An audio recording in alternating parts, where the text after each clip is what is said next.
So guys, let's go ahead and see what we have in here. And I want to go ahead and I'll just make sure I don't show addresses.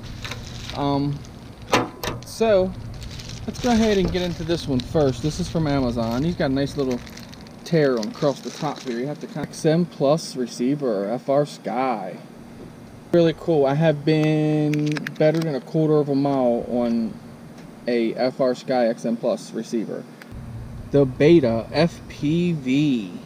Toothpick. This is RdFPV's, Ryan's. He went ahead and sent this in to me. Ryan's gonna absolutely love this guy. When you get the receivers on these, I have this guy here. This is the 75 Pro, and it has the FR Sky integrated receiver built onto the board, and it doesn't do that great, to be honest with you. I haven't had luck with those. And we're going to be soldering a receiver onto these pads right here. S-Bus ground, or S-Bus 5 volts and ground, and then you have your 3 volts over here if you're going to be running Spectrum, and you have an LED solder point right here. So like I said, this is the BetaFPV Toothpick 100 millimeter. It is the plug and play model. This belongs to RdFPV. Ryan went ahead and he wanted to order one, so we suggested that he got the plug and play model. So built really well, really nice. So let's go ahead and get the receiver soldered on here, and we'll go ahead and get this thing up in there, and we'll do a review on it, and we'll fly it with these propellers. And then it comes with the actual toothpick propellers. I did put them on mine just to give it a shot to see what they're like. Ryan suggested that I did that, and it flies great. So if you guys got the toothpick, I was running the Avon Rush, and then these guys here. No, it's definitely Kebab recommended these, and these guys are definitely legit.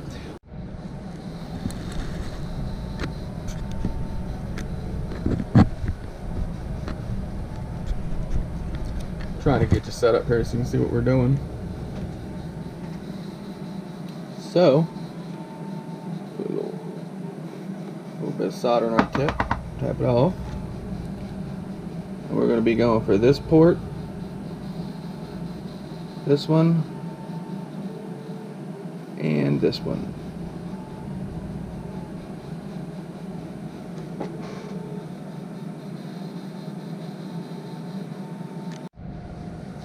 Alright, we'll start off with our yellow, which is our S-Bus wire. I'll try to hit it from the outside.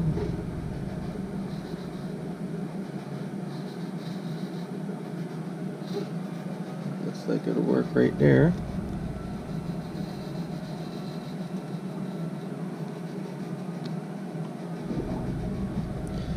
Then we're going to go with our 5 volts.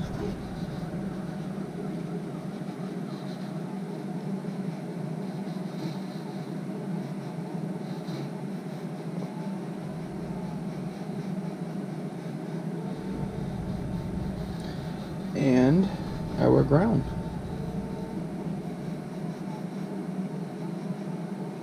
Now you're going to watch that you don't get this ground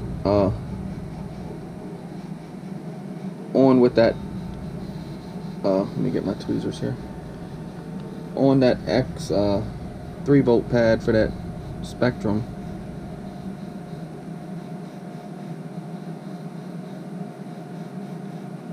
I got shakes going on here a little bit. I can't get down on there because I'm on that chip.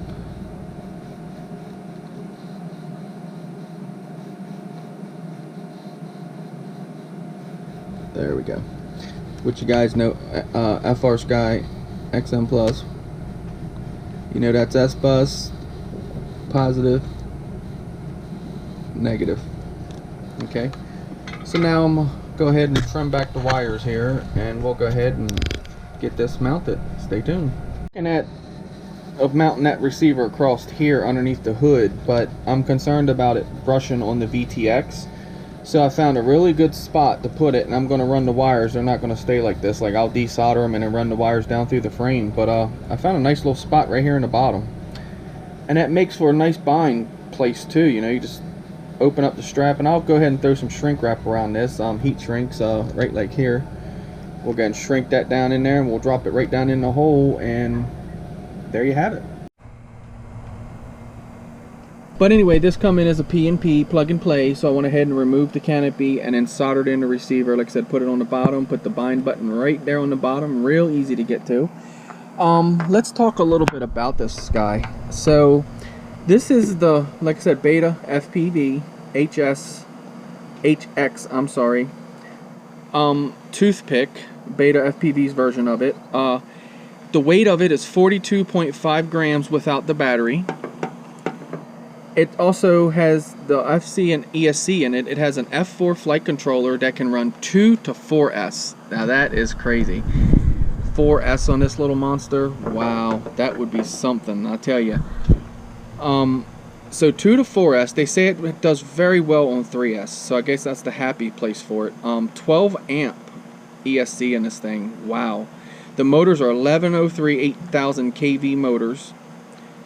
And they did leave the connector on there, as you can see. They didn't solder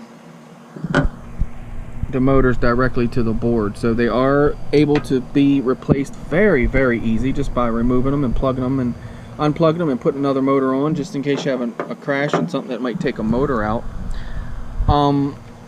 So with that said, its props is 65 millimeter. 2 blade props that they give you with these guys, and these things are nice. So we're going to go ahead and run it with a battery with these props here. It's raining on me again, so I gotta watch running it. But yeah, so we got the so they're 65 millimeter, so they're like 48 millimeter props here, these little ones. So I'm gonna go ahead and run them with the 48 millimeters and see what kind of battery life and all we got and whatnot, and then run them with the 65 millimeter. But you guys are noticing that beautiful camera that's in this thing. That is the Runcam Nano V2. To me, it resembles a lot of the Turtle EO2 ones, or Caddx. I'm sorry, the Caddx EO2 cameras. That's what it kind of reminds me of. The VTX in this thing will go from 25 to 200 milliwatts. That is really, really nice. And that's AO1, 25 to 200 milliwatts. I'm reading the specs here.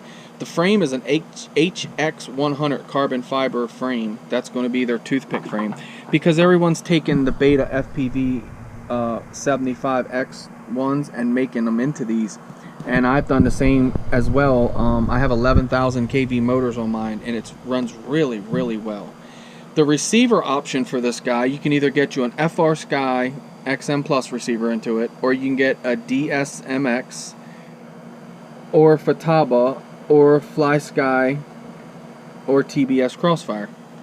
Now, I didn't notice that it said XM Plus in this. I was thinking it may have come with the FR Sky integrated receiver on the board, and I kind of don't like them. They kind of don't function properly. So the battery recommendation for this is a 300 milliamp hour, which I have a couple of these packs that I run my toothpick with. So I'm gonna go ahead and give Ryan a couple of these packs. Sorry. Like I said, 2S, that's what they recommend. Well, 300 milliamp hour 3S or the 2S one.